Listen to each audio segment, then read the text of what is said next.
అదేవిధంగా తాజా మాజీ జిల్లా పరిషత్ చైర్మన్ డాక్టర్ సుధీర్ కుమార్ గారికి, అదేవిధంగా Jangaon standing committee chairman Marapaka Ravi గారికి, అభివక్త వరంగల్ జిల్లా నుంచి వచ్చిన మాజీ తాజా ప్రజాప్రతినిధులు, జెడ్పీటీసీలు, ఎంపీపీలు, అదేవిధంగా మాదిగా నాయకులు, పార్టీ ప్రతినిధులు, ప్రతి ఒక్కరికి మాదిగా ఉద్యమాభివందనాలు తెలియజేసుకుంటూ,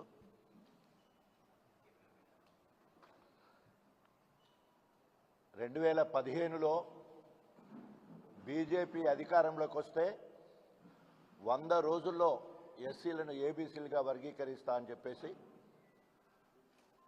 10 సంవత్సరాలు పూర్తయ్యే సమయంలో మళ్ళీ అధికారంలోకి రావాలనే ఉద్దేశంతో ఆనాడు కృష్ణమాదిగా ఏర్పాటు చేసిన సమావేశానికి వచ్చి వారు హామీ ఇచ్చి, ఆ రకంగా చివరిలో వారు ఏబీసీలకి అనుకూలంగా మాట్లాడడం జరిగింది.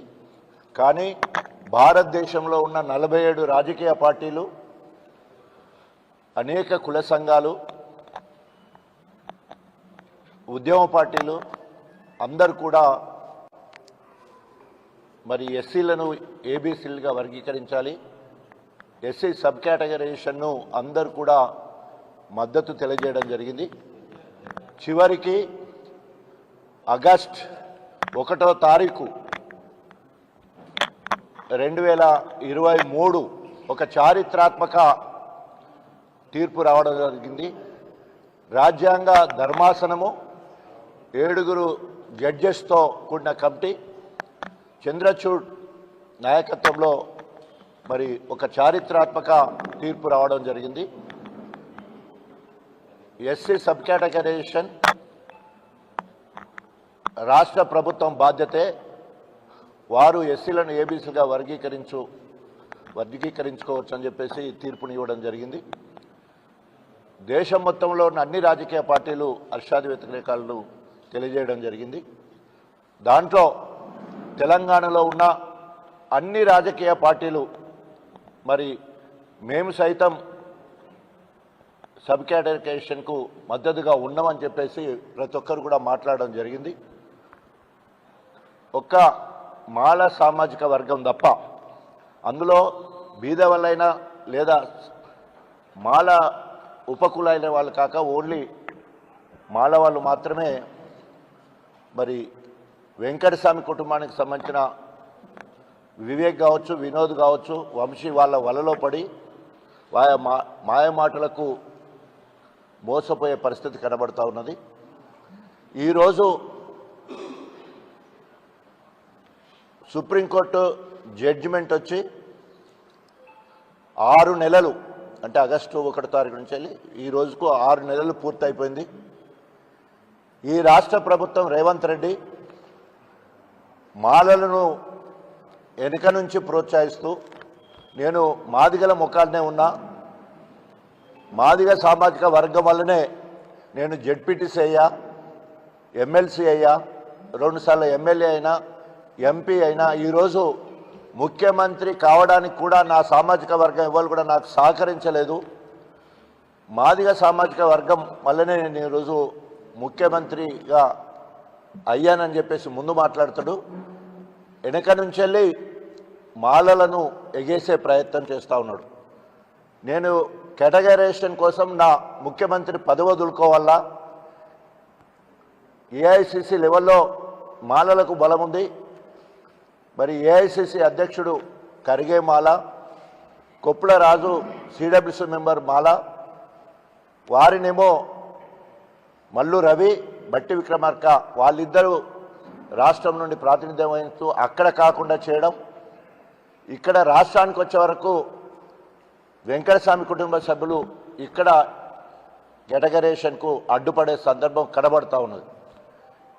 ఈరోజు రేవంత్ రెడ్డికి ఏమాత్రం సిద్ధున్నా, ఎందుకంటే కమిటీలు వేసి కాలయాపన చేస్తూ ఉన్నాడు.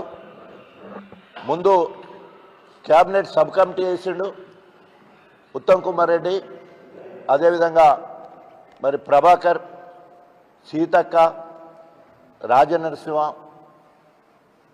వీరితో పాటు మల్లు రవిని కూడా వేసి క్యాబినెట్ సబ్ కమిటీ వేసిండు. రేవంత్ రెడ్డి ఏది రాయమంటే గదే రాసే సబ్ కమిటీ, క్యాబినెట్ కమిటీ అంటే. అదేవిధంగా వన్ మెన్ కమిషన్ కూడా వేయడం జరిగింది షమీం అఖ్తర్ తోటి. ఆదేశ్ కూడా 3 నెలల సమయం ముందు ఇచ్చారు. మళ్ళీ 10వ తారీఖు వస్తే 4 నెలలు, సంవత్సరం, ఓ నెల ఎక్కువ కూడా ఇచ్చారు. అంటే ఇవన్నీ కూడా కాలయాపన కోసం మాత్రమే రేవంత్ రెడ్డి చేస్తూ ఉన్నాడు.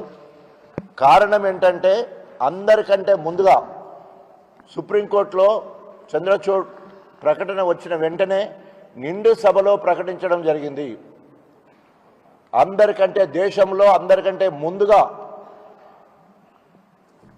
సబ్ కేటగరైజేషన్ మన తెలంగాణలో అవుద్ది. అవసరమైతే ఆర్డినెన్స్ తీసుకొచ్చి నోటిఫికేషన్స్లో ఇప్పటివరకు వేసిన అవసరమైతే రద్దు చేసి మాదిగలకు ఎలాంటి అన్యాయం జరగకుండా ఏబీసీలు అయిన తర్వాతనే మళ్ళీ కొత్త నోటిఫికేషన్ ఇస్తామని చెప్పేసి కూడా మాట్లాడడం జరిగింది. అయినా కూడా ఆయన మాటలు ఎవరు నమ్మలే. ఇప్పటికే 11-12 వేల ఉద్యోగాలు మరి టీచర్ ఉద్యోగాలు భర్తీ చేయడం అయింది. ప్రొఫెషన్ కోర్సెస్ సంబంధించిన ఎంబీబీఎస్ కావచ్చు, బీటెక్ సీట్లు అన్నీ కూడా ఇప్పటికే పాత లెక్క ప్రకారమే మరి ఒక సామాజిక వర్గానికే ఎక్కువ లబ్ధి జరిగే విధంగా గణాంకాలతో కనబడతా ఉన్నాయి.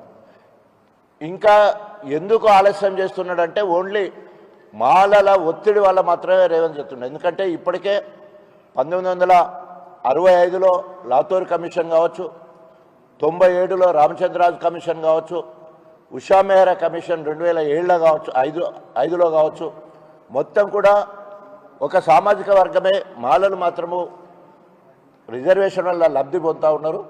70% ఉన్న మాదిగ సామాజిక వర్గం అన్ని రకాలుగా విద్యా ఉద్యోగ రంగాలలో వెనుకబడ్డదని చెప్పేసి కమిషన్ రిపోర్ట్లు వస్తే ఇప్పటి వరకు ఏమాత్రం కూడా చిత్తశుద్ధి ఉండేది ఉంటే వెంటనే రేవంత్ రెడ్డి మరి ఆర్డినెన్స్ ఇస్తాడా లేకపోతే అసెంబ్లీలో బిల్ పెడతాడా, వెంటనే బిల్ పెట్టాలని డిమాండ్ చేస్తూ ఉన్నాం. మొదటి నుండి 2001 టీఆర్ఎస్ పార్టీ ఆవిర్భవించినప్పటి నుంచి వెళ్ళి ఎస్సీలను ఏబీసీలుగా వర్గీకరించడానికి మేనిఫెస్టోలో మొదటి రోజు నుండి ప్రతి మేనిఫెస్టోలో అప్పుడు టీఆర్ఎస్ పార్టీగా ఇప్పుడు బీఆర్ఎస్ పార్టీగా మా మేనిఫెస్టోలో ఎప్పుడు ఈ సబ్ కేటగరైజేషన్ గురించి మేనిఫెస్టోలో పెట్టడం జరిగింది. తెలంగాణ ప్రభుత్వం ఏర్పడ్డ తొలినాళ్లలో అదేవిధంగా మధ్యలో 2 సార్లు మరి అసెంబ్లీ ఏకగ్రీవ తీర్మానం చేసి కూడా పంపించడం జరిగింది. అప్పుడున్న ముఖ్యమంత్రి కేసీఆర్ గారు స్వయంగా మోడీని కలవడం జరిగింది. అప్పుడు కేంద్ర ప్రభుత్వం అనుకూలంగా లేదు కాబట్టి మోడీ ఒకసారి పోతే సమయం కూడా ఇవ్వలేదు, ఒకసారి మాత్రమే మాట్లాడడం జరిగింది. అట్లా 2 సార్లు మోడీని కలిసి మా అప్పటి ముఖ్యమంత్రి కేసీఆర్ గారు. సో అప్పటి నుండి ఇప్పటి వరకు మరి బీఆర్ఎస్ పార్టీ సబ్ కేటగరైజేషన్కు మద్దతుగా ఉంది. ఇప్పుడు కూడా ఈ మొద్దు నిద్ర నటిస్తున్న రేవంత్ రెడ్డి ఒకవేళ కనుక సబ్ కేటగరైజేషన్ చేయకపోతే అది సామాజిక న్యాయానికి, అంబేద్కరిజానికి వ్యతిరేకమవుద్ది. ఆయన మాట్లాడే మాటలకు అదేవిధంగా ఆయన పనిచేసే విధానానికి ఎక్కడ కూడా పొంతన లేదు. మనం అనేక ఉదాహరణలు చెప్పొచ్చు. కానీ మాదిగలతో పెట్టుకోవడం రేవంత్ రెడ్డి, నీ ముఖ్యమంత్రి ఊడిపోవడం ఖాయం. మాదిగలందరూ కలిసి ఉద్యోగం చేస్తే మరి నువ్వు గాలి కొట్టుకపోతావు. ఇప్పటి వరకు అన్ని రాజకీయ పార్టీలు మీ అధినాయకత్వం కూడా చేవెళ్ళ ఎస్సీ డిక్లరేషన్లో కూడా ఖర్గే కూడా ప్రకటించడం జరిగింది. ఎస్సీలను ఏబీసీలుగా వర్గీకరిస్తామని చెప్పేసి అనేక సందర్భాల్లో అనేక వేదికల మీద రాహుల్ గాంధీ కూడా మాట్లాడడం జరిగింది. ఇప్పుడు ఏ విధంగా మరి తప్పించుకునే పరిస్థితి లేదు.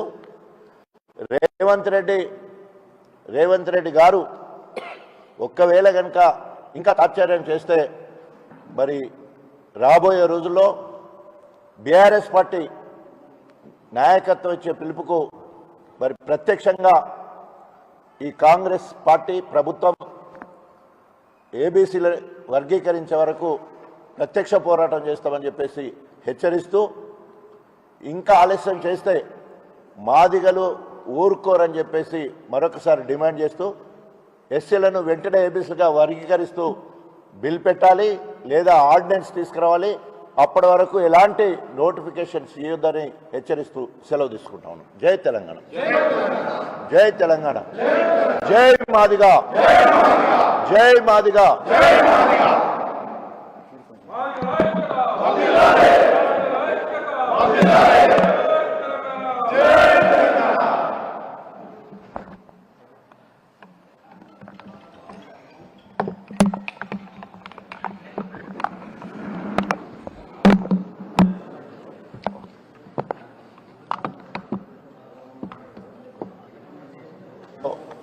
మరి ఒక చారిత్రాత్మక తీర్పు రావడం జరిగింది. ఎస్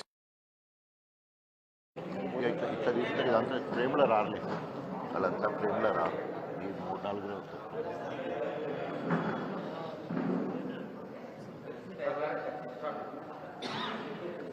ఎలక్ట్రానిక్ మీడియా, అదేవిధంగా పత్రికా విలేకరులు, ఫోటోగ్రాఫర్స్, మన మాజీ తెలంగాణ తొలి ఉప ముఖ్యమంత్రి రాయన్న గారు, అదేవిధంగా తాజా మాజీ జడ్పీటీసీ సభ్యులైనటువంటి మంగళంపల్లి శ్రీనివాస్ గారు, అదేవిధంగా రవి గారు, మాజీ ఎంపీపీ గారైనటువంటి మేకల స్వప్న గారు, అందరికీ, అదేవిధంగా ఇక్కడికి వచ్చినటువంటి పెద్దలందరికీ, కార్పొరేటర్లకు, అదేవిధంగా ఇతర బీఆర్ఎస్ మాదిగ జాతికి సంబంధించినటువంటి వాళ్ళందరికీ నా హృదయపూర్వక నమస్కారాలు.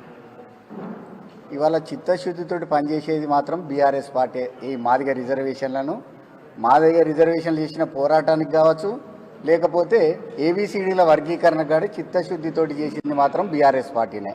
ఎందుకంటే 2 సార్లు ఏకగ్రీవ తీర్మానం చేసింది బీఆర్ఎస్ పార్టీనే. అంటే చంద్రశేఖరరావు గారి నాయకత్వంలో ఉన్నటువంటి అధికారంలో ఉన్నప్పుడు తీర్మానం చేసినాం. అదేవిధంగా సుప్రీంకోర్టులో కూడా ఇంప్లీడ్ అయినాం. అదేవిధంగా ప్రధానమంత్రిని కలిసి విన్నవించింది కూడా బీఆర్ఎస్ పార్టీ. ఏబిసిడీల వర్గీకరణ లోపల ఎంత న్యాయం ఉన్నదో తెలంగాణ రాష్ట్ర సాధన లోపల కూడా అంతే న్యాయం ఉన్నదని తెలియజేసింది ముఖ్యంగా బీఆర్ఎస్ పార్టీనే.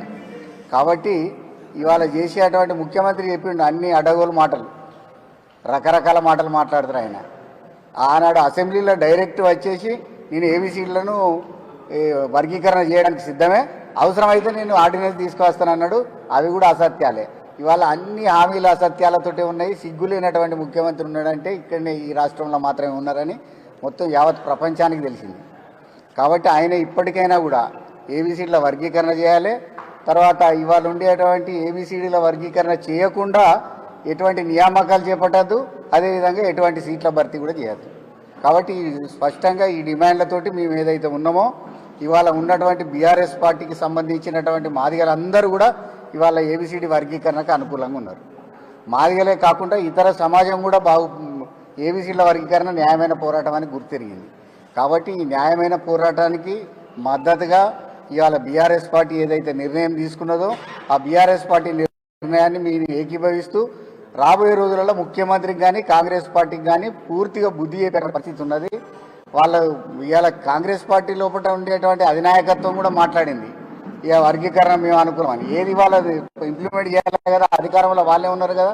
రాష్ట్రాలకే అధికారం ఉన్నదని చెప్పినప్పుడు ఏబిసిడ్ల వర్గీకరణ కానీ రాష్ట్రాలకి అధికారం ఉన్నదని సుప్రీంకోర్టు చెప్పినప్పుడు తప్పకుండా ఈ రాష్ట్ర ప్రభుత్వం చేయాల్సినటువంటి అవసరం ఉన్నది. రాష్ట్ర ప్రభుత్వం చేయకపోతే మాదిగలు తిరుగుబాటు చేయడం ఖాయం, ఈయన ముఖ్యమంత్రి పదవి ఏదో ఉంటుంది అనుకుంటే మాత్రం ఉండదు. కాబట్టి అందరికీ జై మాదిగా, జై మాదిగా.